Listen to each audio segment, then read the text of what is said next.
Hey everyone, so lately I've been playing this game called Eriksholm The Stolen Dream, and I'm not even gonna lie, I think I fell in love with it. Like, you know when a game just clicks? Like you replay the levels for no reason other than this is kinda genius. I wonder how the devs did it. So this is basically a top-down action stealth game. To show my appreciation for this game, I wanted to recreate one of its mechanics that I thought was really cool. Basically, there is this gantry system that moves a cart or a platform, or honestly I have no idea what it is, it just moves, and it's connected with these hanging cables holding a hook which is holding this big metal object. So the first thing I did was I started by studying everything that moves in this system, and pretty quickly I realized I could break it down into two main parts, the movement system and the rope system. I will come back to both of these later in the video. At this point I haven't actually built anything yet, I'm just trying to understand how everything works before jumping in. So I spent a good amount of my time just observing the cart, the platform and all the moving parts, trying to make sense of them. And from what I can tell, the whole system is basically made up of 5 types of wheels. First, the cart wheels, which rotate whenever the cart moves horizontally. Then there are these gears that seem to drive the entire platform forward and backward. There is also this one big wheel that pulls the cart when it's moving in that direction. On the other side, there are also 2 wheels doing the same thing but in reverse. And finally, there are these 2 wheels that control the rope movement, and now that I think of it, I think I forgot to implement the rotation for those wheels. Next, I brought everything into Blender and started with the basics,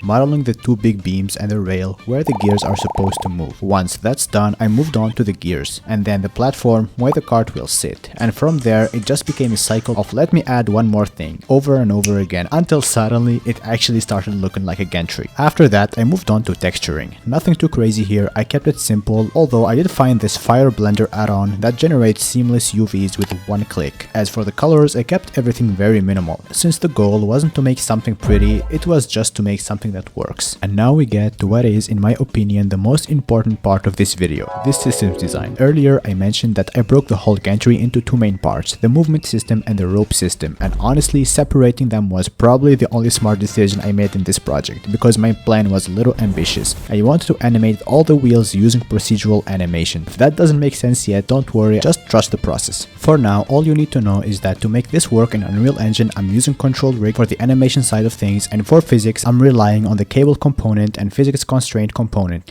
Since I decided to use procedural animation for the wheel rotations, that obviously meant that I had to rig the whole system. And if you've been on this channel for a while, you already know how much I love rigging. So now my mission was simple: place the bones in the right spots, weight paint everything properly, and make sure each part moves independently. It's simple in theory, but time consuming in practice. Also, small detail I definitely should have mentioned earlier, the entire gantry system is just one single mesh. So yeah, if anything needs to move, it must be through the rig. And now the most important part, setting everything up in Unreal Engine. So like I said, I'm using Control Rig for procedural animation, which basically means instead of animating things manually, I let math do the work. Inside Control Rig, I created a bunch of controls, which are basically handles that you move and everything else just follows. First, I hooked up the gears, so now when I rotate this one control, all 4 gears rotate together. Then I did the same thing for these cylinders, which are supposed to control the rope. I say supposed because there is currently no logic behind them, they just rotate. Same thing for the cart wheels. They all share one control that rotates them, but then I realized there is no way I'm moving all these controls every time, so I made a main control.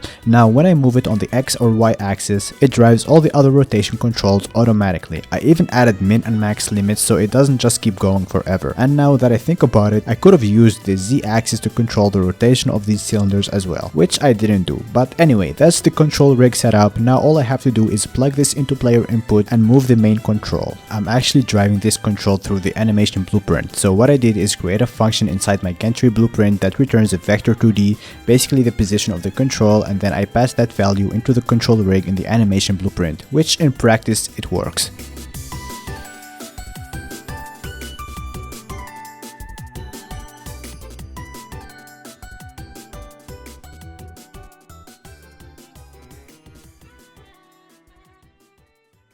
And now we arrive at the depressing part of this project, physics. I will be honest here, I've never really used physics constraints in Unreal Engine before. I have worked with joints in Unity and I was like, yeah, same thing, right?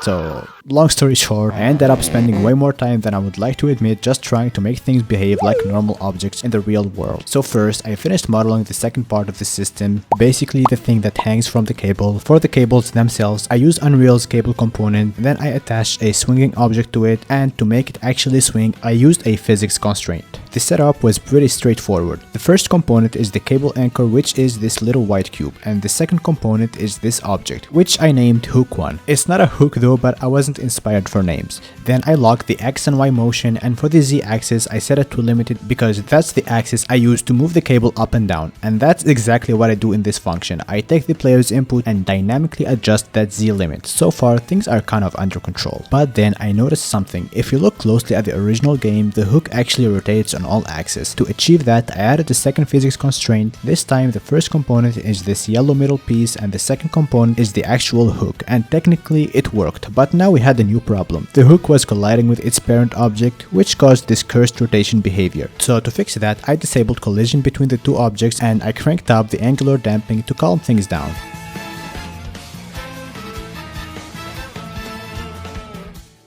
Finally, I added this yellow hanging metal thing. I still have no idea what it's called. For this one, I just made it the child of the hook, so whatever the hook does, this thing just follows along. Now, quick side note, I discovered something very interesting in Unreal. You can set complex collision as simple, which gives you super accurate colliders based on the actual mesh. Except you can't really use it with physics simulation because it absolutely destroys performance, and Unreal is like no. So instead, I had to use convex decomposition. It works, it's just not as accurate, but at that point I had already suffered enough, so I took it. And finally, I added the ability to rotate the hook. So now, using the function torque in Unreal, whenever the player gives rotation input, the hook spins, which is honestly one of the most satisfying parts of the whole system. And now we get to the payloads part, and honestly there is nothing too crazy going on here. The only thing I think is worth mentioning is that in the original game, these boxes always land perfectly upright, like no matter how you drop them. So to recreate that, I adjusted the center of mass of the payload and moved it slightly toward the bottom of the object, and what that does is when the box falls, it naturally wants to land on its base.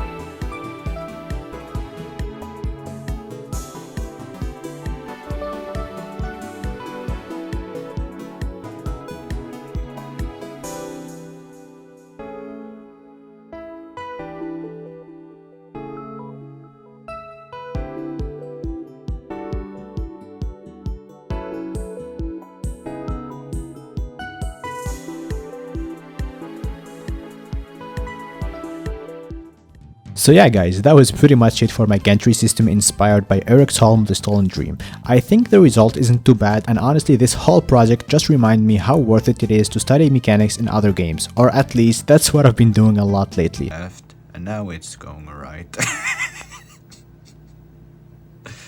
Bro is insane. So if you're into this kind of content, feel free to subscribe. It really helps the channel grow. Also, I've put the full project on my GitHub, so you can download it there and try it yourself. Thanks a lot for watching, and I will see you in the next one. Bye bye.